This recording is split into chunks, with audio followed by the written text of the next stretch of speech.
Drones come in many shapes and sizes. There are military drones for combat.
Hey dudes, I'm Hyla, and today on Hyla Cooking, I'm teaming up with Hidden Valley Ranch to make jalapeno ranch slow.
Welcome. We're so honored and pleased to have all of you here tonight. I'm honored and privileged to be traveling with Mr. Trump this weekend. It was sort of a last-minute arrangement that worked out well for me, and I just wanted to just start by talking about my experience over the last 30 years. I've been an attorney, and I've been a university administrator, and I've spent that time spent most of my adult life making Liberty University a world-class Christian university. That's been my one goal. And you know, we struggled through the 80s and the 90s through financial difficulties that were unbelievable. We had over $100 million in debt. We had payrolls to make every week, and my father and I would spend a lot of weekends begging and borrowing money from lenders and from donors to cover the paychecks that had gone out the Friday before. And so it was something that we had to bring in the best professionals, the best attorneys, the best business turnaround management folks, and we were successful in making Liberty University what is now one of the most prosperous and one of the most successful, largest Christian universities in the world. And that's one of the reasons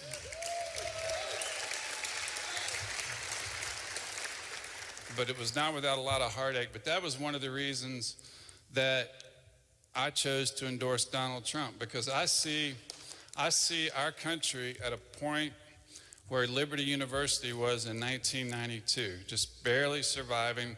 Our debt load has become, if it gets a little bit higher, I don't know that we can survive as a country. And I think we need to bring in the right professionals from the private sector, a business turnaround specialist, someone who has turned around businesses, someone who has also been very generous. I'm going to tell you some stories that you don't know about Donald Trump in a few minutes, about his heart for people and how he's been so generous to those in need. But right now, without any further ado, it's my distinct honor and privilege to welcome the next President of the United States, Mr. Donald J. Trump.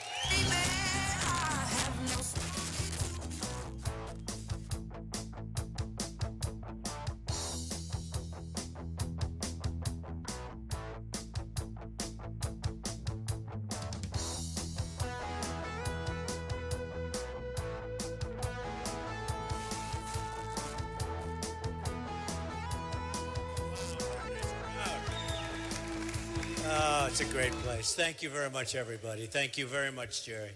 Jerry's been so amazing, actually, folks. You know, I'm a farm boy. I live on a farm in Virginia, and I was riding on the plane with Mr. Trump today, and I expected champagne and caviar, but he served us Wendy's cheeseburgers, and so I felt at home, and I was suddenly put at ease. But we're just so honored to be with you, Mr. Trump, and I just thought I would talk to you about some issues that are so important to our country and to all the folks here. And you know, one of the first questions a lot of people ask are, you know, you had every reason not to run for president. You've been so successful in business. You have a wonderful family. His family's here with us tonight, and he could have sat back. He could have enjoyed. Here they are. It's Melania, Ivanka, Jared. It's Ivanka's husband. Do you like wasting 20 minutes every morning on overpriced coffee? All set.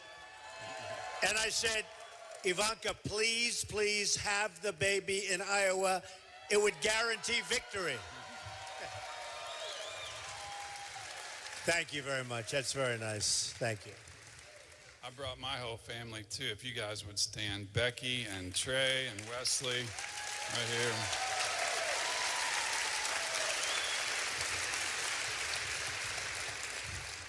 But my younger son just got married at Mr. Trump's vineyard, and it's near where we live.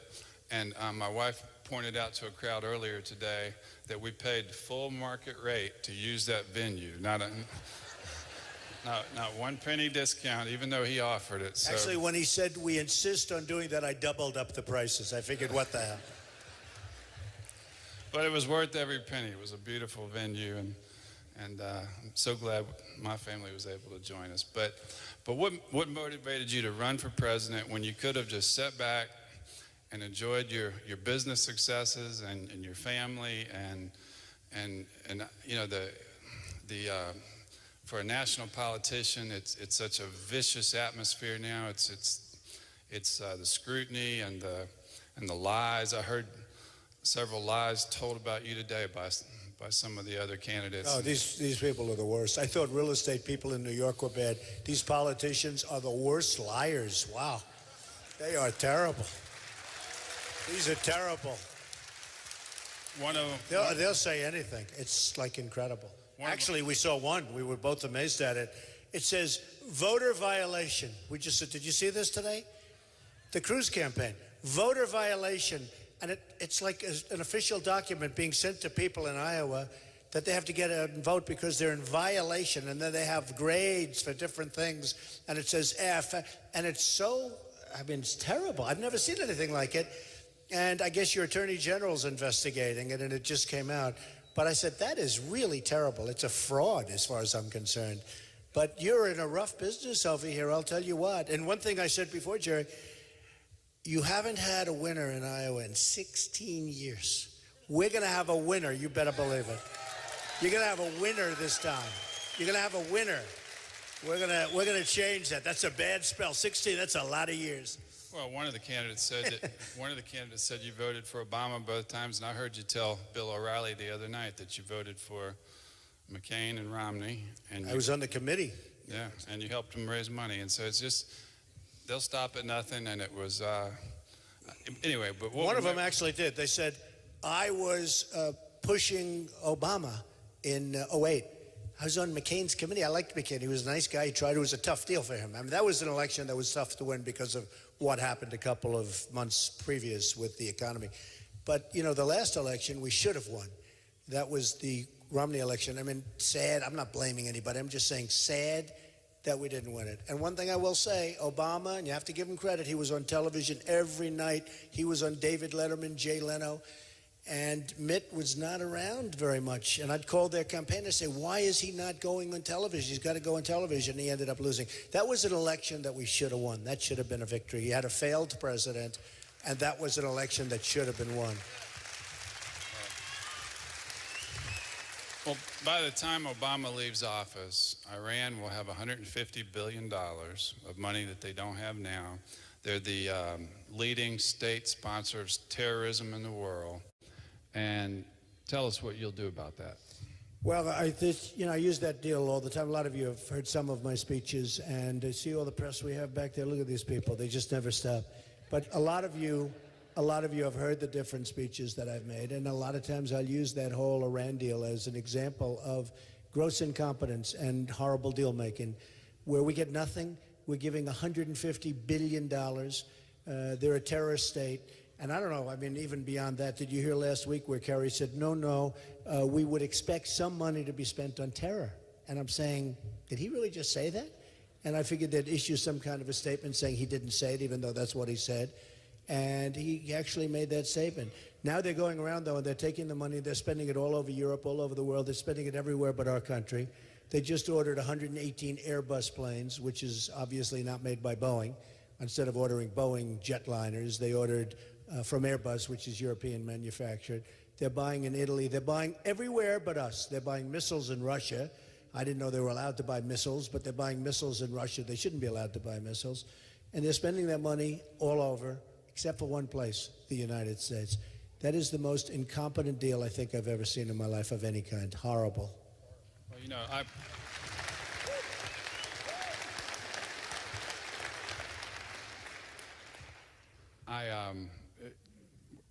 Mr. Trump first spoke at Liberty University in 2012, and I'm endorsing Mr. Trump personally, not for Liberty University, but I just have to make that clear. But we started to learn a few things about Mr. Trump. I did, after I got to know him and he became a friend, and I started to learn about how he was so generous. He had found out about Clyde Frazier Jr., who had operated the Harlem Hoops basketball tournament in the inner city. He got killed in the 9/11 attacks on the United States.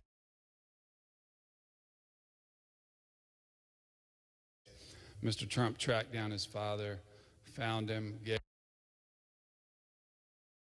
the money to keep the tournament going. He heard about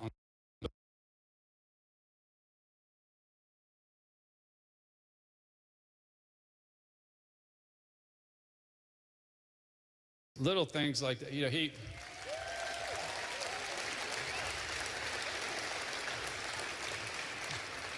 after he visited Liberty, I told him about another Christian ministry in another state that needed some help. I learned in a few days he had donated $100,000 to that ministry. A couple helped him on the side of the road. His limousine broke down on a deserted highway, and he paid off the couple's mortgage. So the other night when all the other candidates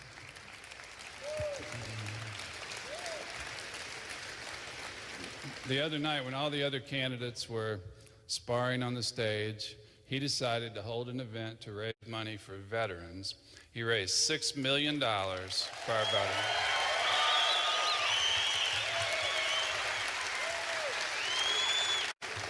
And right now we're gonna make, this is the third disbursement to a local charity. This is great. This is for the Sioux soldiers, and it's $100,000.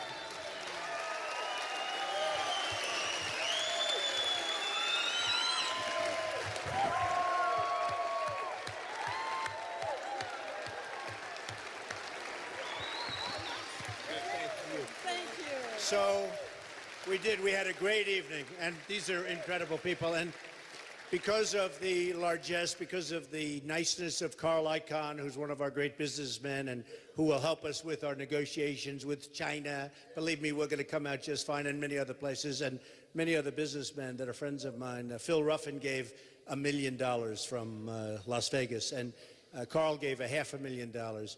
Ike Perlmutter, the great Ike Perlmutter, the head of Marvel, brilliant man. He and Lori, his wife, gave $1 million, and so many others. I mean, we had in 1 hour, we raised $6 million for the vets. And Jerry, we vetted the vets very closely because we want to make sure, and we picked about 20 groups, 22 groups, and we're giving a lot of money out, and they're really happy about it. Tell us, what do you do exactly? What do you do to deserve all this money? Well, Support Siouxland Soldiers started as a care package program about 10 years ago, just right across the street, sending boxes of candy and snacks to the troops overseas. And over the last 10 years, we've grown significantly thanks to this wonderful community, very patriotic community. Now we distribute groceries, we do hot meals, housing assistance, financial grants. We help however we can, and we do it all based on donations just from this community, and we've been doing it for 10 years. So, this is going to help a lot. Thank you so much. That's so great. Congratulations. That's great. Thank you. It's fantastic. Thank you. Thank you, darling. So much. You take care of yourself. Thank you. Thank you very much. Thank you. So many great people. It's amazing. You know, that's one of the things that really endeared me to Mr. Trump, because it reminded me so much of my father. He was very outspoken. He had a billboard at the entrance to Liberty's campus for years that said, "Liberty University, politically incorrect since 1971." But he was always so generous to people in need. He gave away so many scholarships to students in need. He almost bankrupted the school. That's a fact.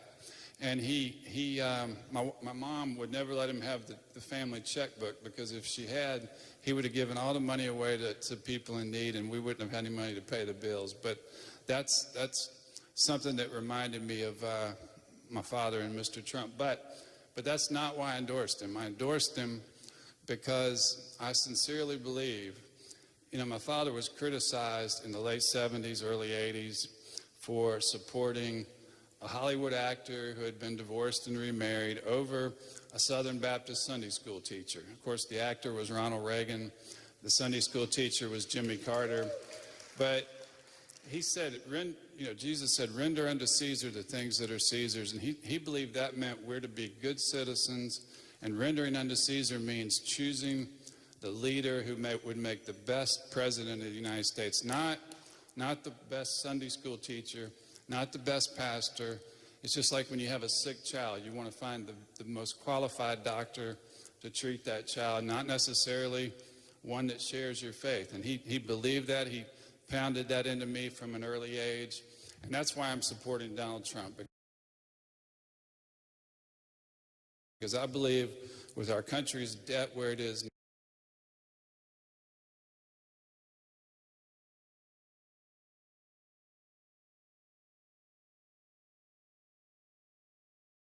in the real world, and that's why I decided to endorse Donald Trump. But Thank you.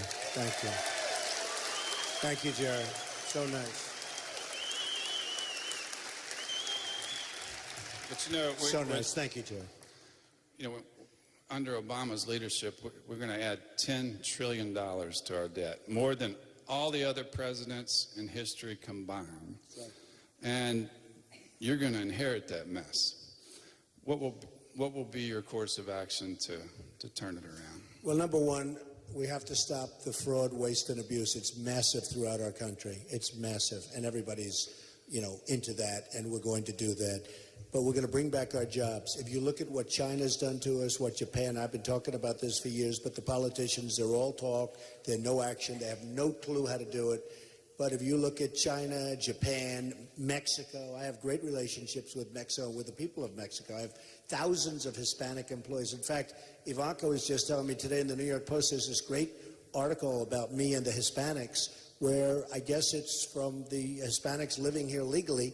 I'm just doing so phenomenal. I'm number one in the polls with Hispanics living here legally. I mean, my relationship with Hispanics is great. But thank you. We're going to bring back jobs to this country. We're going to take them back from Mexico. We're going to bring them back from China. I often say that what China has done to our country is the biggest theft and the greatest theft in the history of the world. They've taken our jobs, they've taken our money, they've taken our base, they've taken our heart, and they've rebuilt China.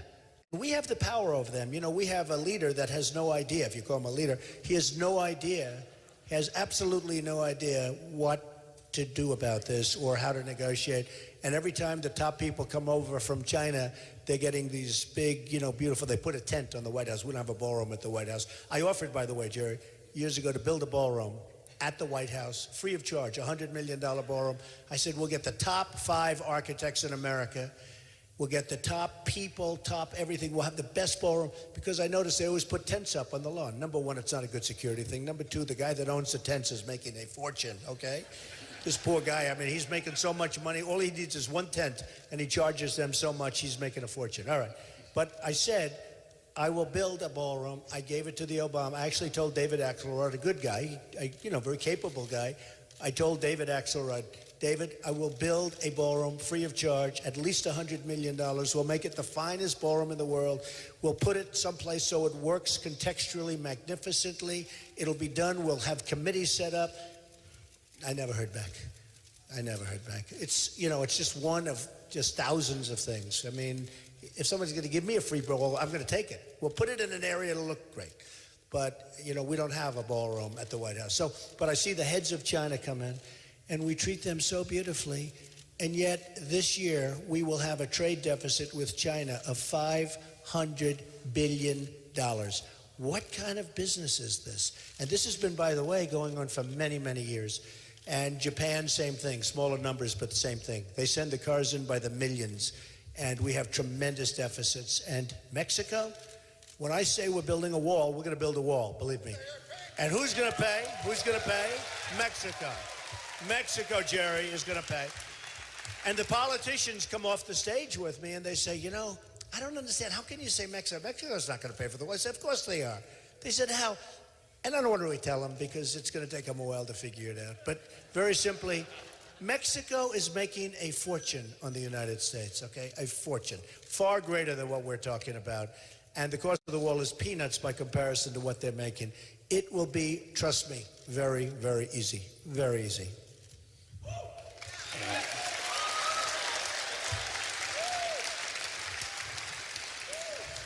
You know, in 2007, about an hour and a half from where I live, 32 students were murdered at Virginia Tech University by a deranged killer. And after that, Liberty University, where I'm president, we became one of only a handful of universities in the country that decided to allow concealed carry permits on campus.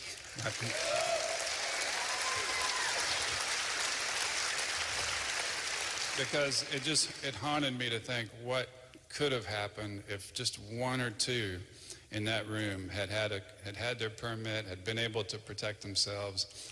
And then in San Bernardino, just recently, we contacted the victims, and many of them, we learned after contacting them that some of them had just become Christians and were looking for a Christian university to send their children, and we've offered them scholarships, and the only thing that made the news was that we had made our concealed carry permits, our rules even more convenient for permit holders to carry.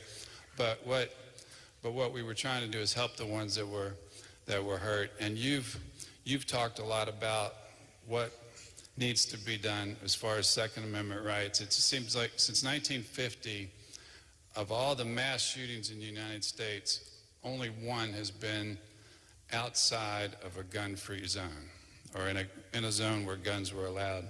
But what's your thoughts on that? Well, look, the Second Amendment, we're going to protect it, we're going to take care of it, and we're going to cherish it, and we're not going to let people nip away at it like they've been doing, okay?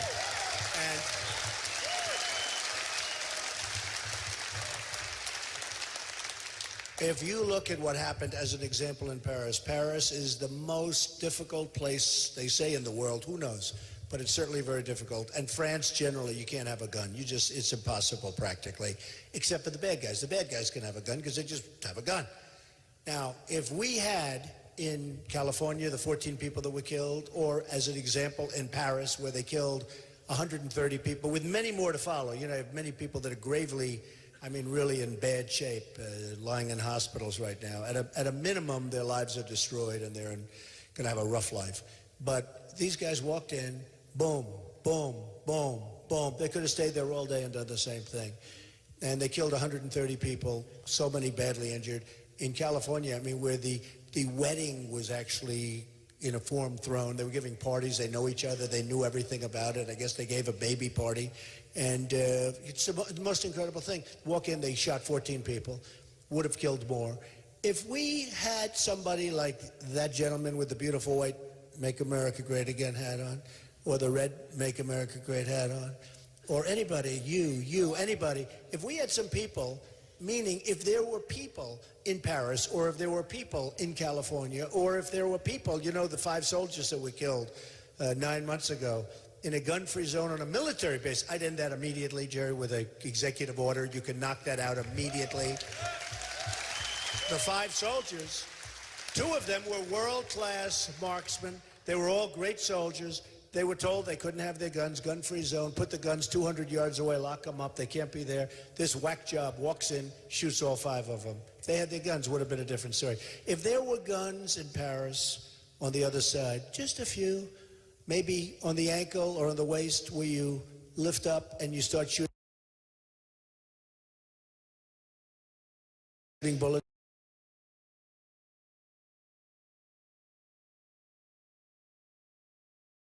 Story. You wouldn't have 14 dead. And you know one thing, the police wouldn't have had to go all over the place. And I think the police in Paris, by the way, and the police in California, I thought they did an amazing job. I really did. And speaking of that, the police in this country are really taking a beating, and they're great, great people. The job they do is fantastic. Fantastic. So, really true. So we have to protect our Second Amendment. And we have to do it right, or we're not going to have a country anymore, folks. We're not going to have a country anymore. Thank you.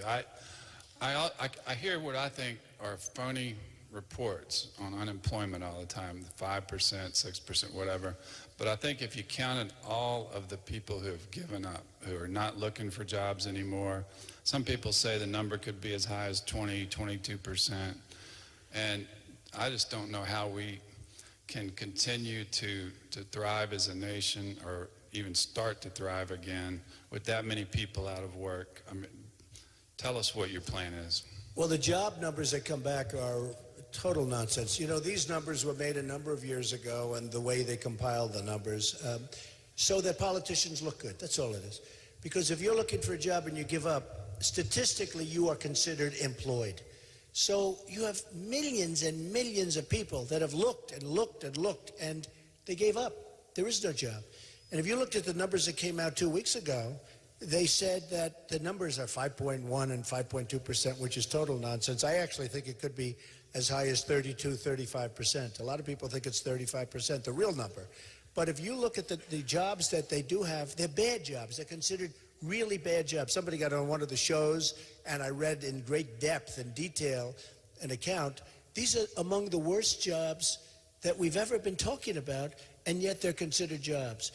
So we're going to get real jobs back. We're going to bring them back from overseas. We're going to bring them back from all these countries that have taken them away from us. I mean, you have an example. You call up for a credit card to check, or somebody calls you, and I'll say sometimes, where are you based? And they'll be based in India. They'll be based, I mean, it's amazing. And you notice the accent's a little bit different. And where are you from? Well, I'm from India, or I'm from another country.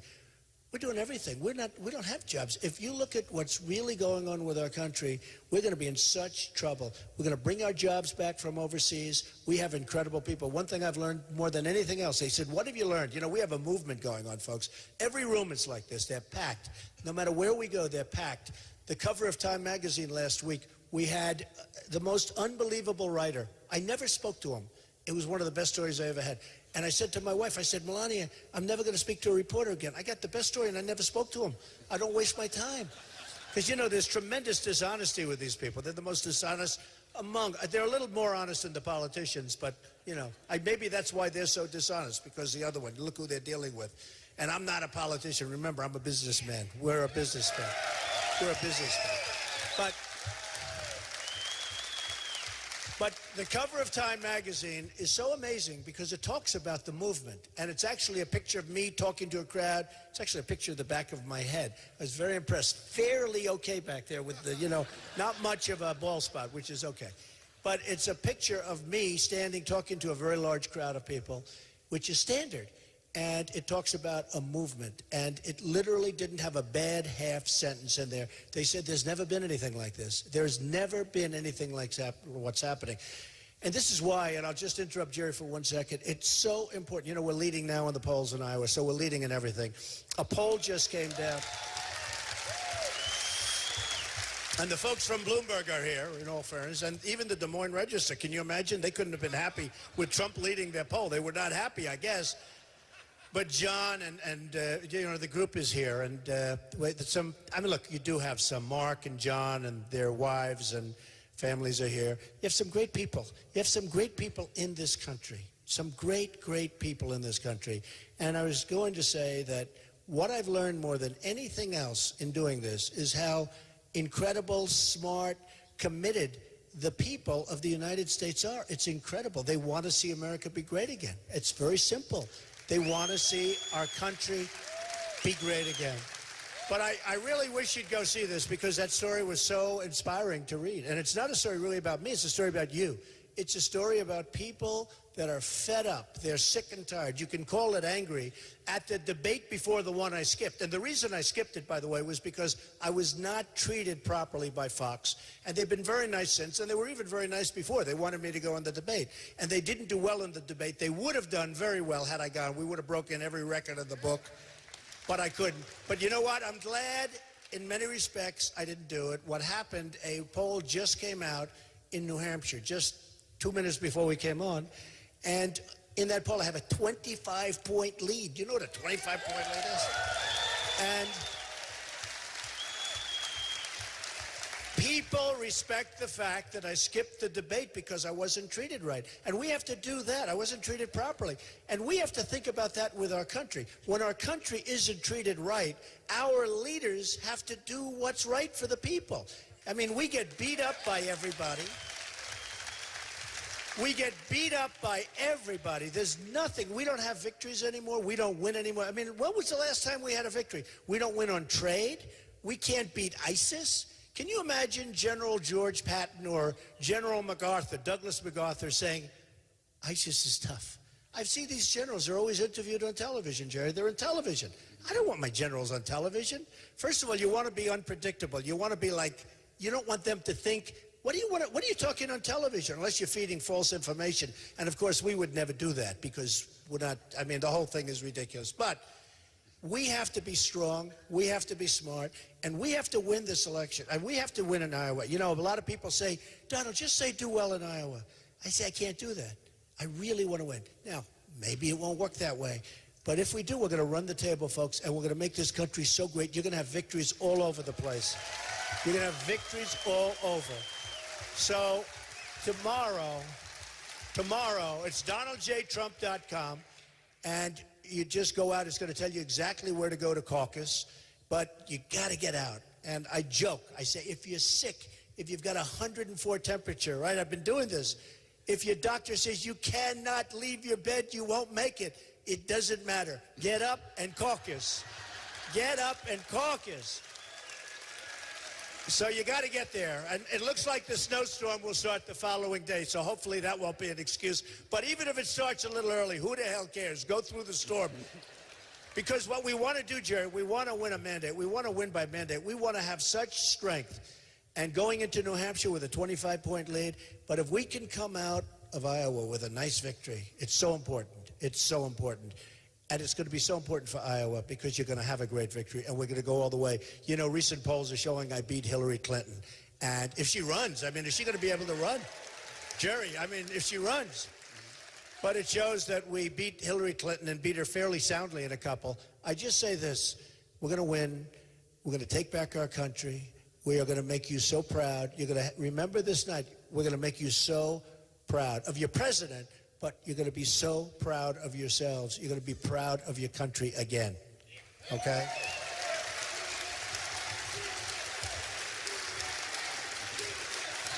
USA, USA, USA, USA, USA, USA, USA. That's great. You know, amazing spirit. You know, 60% of Republicans say that the Republicans in Washington, D.C. have betrayed them, have lied to them. A lot of evangelical Christians feel like they've been fed a line for decades on social issues, and now a majority of them are supporting you. You're pro-life. I am pro-life. Just like Ronald Reagan, you've evolved in your views on many issues. My father comes from in rural Virginia, where I grew up.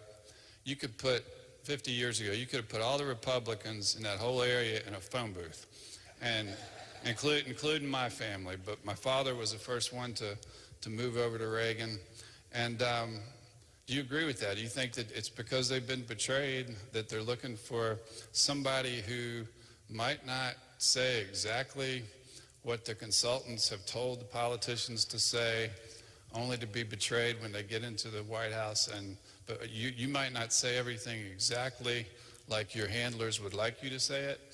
But you know what? To me, that makes it more believable to me. That's just my opinion.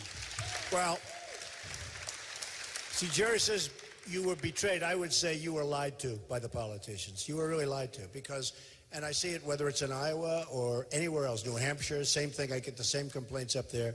You'll send these people to Congress, or you'll send them to wherever you're sending them, into Washington, mostly into Washington, and they get there and then they all of a sudden they turn weak and they turn stupid. They don't do what they're supposed to do. And they extend, like 2 weeks ago, the new budget, which is, did you ever see a budget like that? And did you ever see anything like that for that kind of money? They've taken care of Obamacare. They've taken care of the Syrians coming in. They've taken care of migration. They've taken care of people coming across the border, which we're going to stop, folks. They've taken care of so many different things. And during the previous debate, though, they were saying, Donald Trump, you know, Nikki Haley, who's a good woman, and actually by the end of the day, she was saying we're friends because, I mean, she was really, people were really angry at her. She said there's great anger. And I was asked that question on the previous debate, which everyone said I won, but I won't mention that. Won big. I won all the debates, according. But you know what? I was asked that question on the previous debate, and they said, "Is it true that you are angry?" And I said, "Well, you know, I'm supposed to say, no, it's not true. I'm not angry. I love the way things are going. Isn't the Iran deal wonderful? Isn't it great? Isn't the border protection beautiful? I mean, what's good? We don't win anyway. We don't win." And so they said, anger, like I'm supposed to fight it. I said, I am angry. I'm really angry. And the people that are with me are angry too. And you know, it's interesting because we're not, you know, they want us to look like maniacs. We're not angry people, but we're angry at the stupidity and the incompetence of our leaders. That's all. And you know what? In a short, it's true. And you're not angry people. But in a short period of time, if I get in, and if we go and we're going to do a great job, you're not going to be angry anymore. You're going to be happy because we're going to win so much. You're going to be happy people again. But they asked me that question, Jerry, like, you know, they wanted me to say, I'm not angry, I'm not. And I said, you know, I'm really angry. I'm right, you're right. And then Nikki Haley said, no, it's okay. Donald's a friend of mine. He's a contributor. He's just that. And she was very nice. I'm not knocking anybody. But originally it started out being that we're all angry people. We just want to see great government. We want to see security. We want to see wealth again. We want our country to be rich again because unless we're rich, you know, a woman came up to me, Jerry, and she said, Mr. Trump, I don't like that statement where you say you're going to become rich again for the country. I said, but unless we become rich again, you know, we're a debtor nation right now. We owe $19 trillion. I would have never given that $150 billion to Iran. I would have told them, listen, I'm sorry, we don't have it. We're a debtor nation. We don't have it. We don't have it. I would have never given that money to Iran. And I would have never in a million years. First of all, I would have gotten the prisoners back long before the negotiation started. That I can tell you. But I would have told them, I said, fellas, look, you know, I'm sorry, but we owe too much money. We can't give you back. Let's go. What's your next subject? What's your next subject? Let's get off that. Believe me, we would have had to walk for a day or two. Then they would have called us. We'll double up the sanctions. They call us back. We start talking. But I would have never given. One of the biggest problems, assuming I get in, you know, people always get angry. I say, if I make it. They go, no, you're going to make it. Look, things can happen. We have people, they're professional politicians I'm running against. They're governors, they're senators, etc. And some are smart, and frankly, some aren't very smart. I mean, you look at Lindsey Graham. In South Carolina, the poll is, I'm 38, and he's won, and he's the sitting senator. Think of that. But you look, and by the way, I totally disagree with his ideas on the military. I hate these ideas. These ideas have been going on for 15 years. What have we won? Nothing. We've won nothing. We have won absolutely nothing. And our military has such potential, but I don't even want to think about using the military. We just want to make it so strong, Jared. It's the cheapest thing we can do. Be so strong that people just, and I said it before, they're not going to play with us. They're not going to play the game. Right now, they taunt us. They just taunt us. We're not going to let them play the game. We're going to be great again. We're going to be strong again.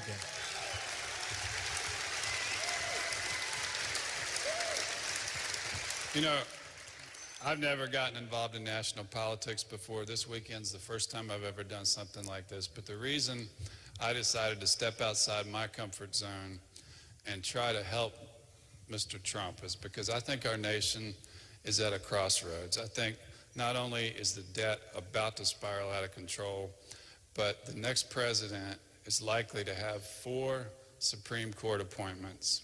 And I don't think that our values as a nation can survive 4 conservative Supreme Court justices being replaced by Hillary Clinton. I just don't believe that.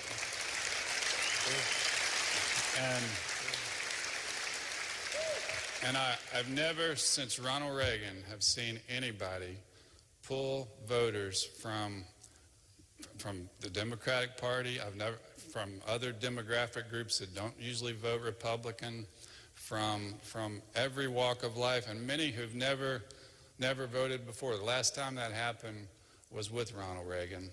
And this man is doing it. And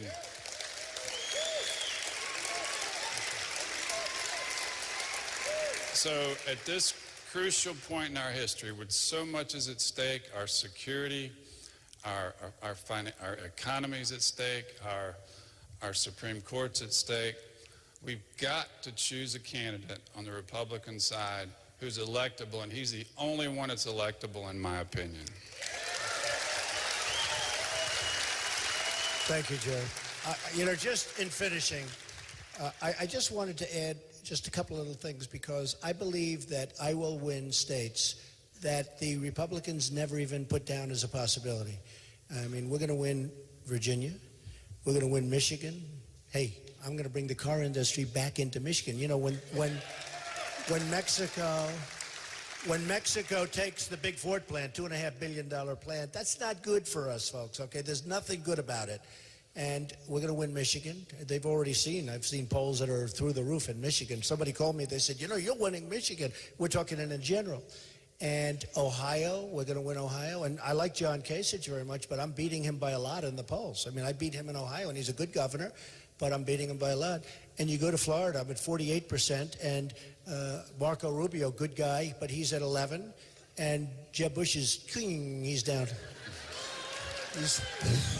Well, you know, he spent 100, he's now up to $110 million. Think of it. Okay, look, I don't like to brag, and I'm actually going to start to spend a lot of money because I feel guilty not doing it, because these guys will start saying he should spend more money. But you know what? Although they're very impressed. So I've spent just about the least money. He spent the most. I'm in first place. He's in like last place. Isn't that great? Wouldn't that be great if we could do that for our country? Wouldn't that be great? Wouldn't that be great? You know, in education, in the world, you have Sweden, you have Denmark, you have China. 1, 2, 3. And it changes around a little bit. Basically, it's Sweden, Denmark, Norway, China, that group. So we spend more money, by far, per pupil than any other country in the world. By far. Second place doesn't even exist. They're so far behind. We're ranked number 28 in the world in terms of education. Common Core is going, by the way. It's gone. It's gone. Okay? Gone. It's so stupid. Educate the children in Iowa from Washington, D.C., where you have bureaucrats. And not all are bad, but, you know, they're getting massive salaries. You ever see the Department of Education, the massiveness of that building and the people? What are they doing?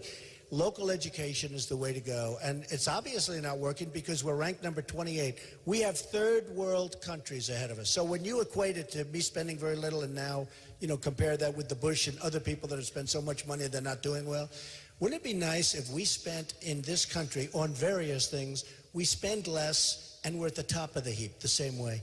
And that can happen. That can happen. So, and that's what's going to happen.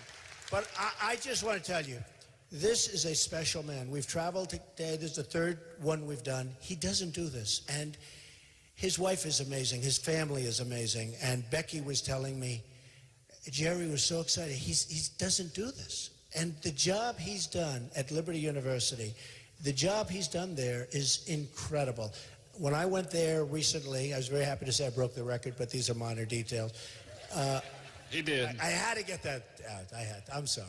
But I was there a couple of weeks ago. What they've built at Liberty is so incredible. And for Jerry to devote really 2 days to endorsing me and going around as an individual and bringing his family is such an honor, because truly he's one of the, beyond religion, beyond Christianity, beyond evangelical, he's such a great man. I mean, beyond. And to have the support of Jerry and his family is such an honor. And I want to thank you very much, Jerry. Honored to do it. Well, it truly is an honor for me to be here, and thank all of you for coming out tonight. And again,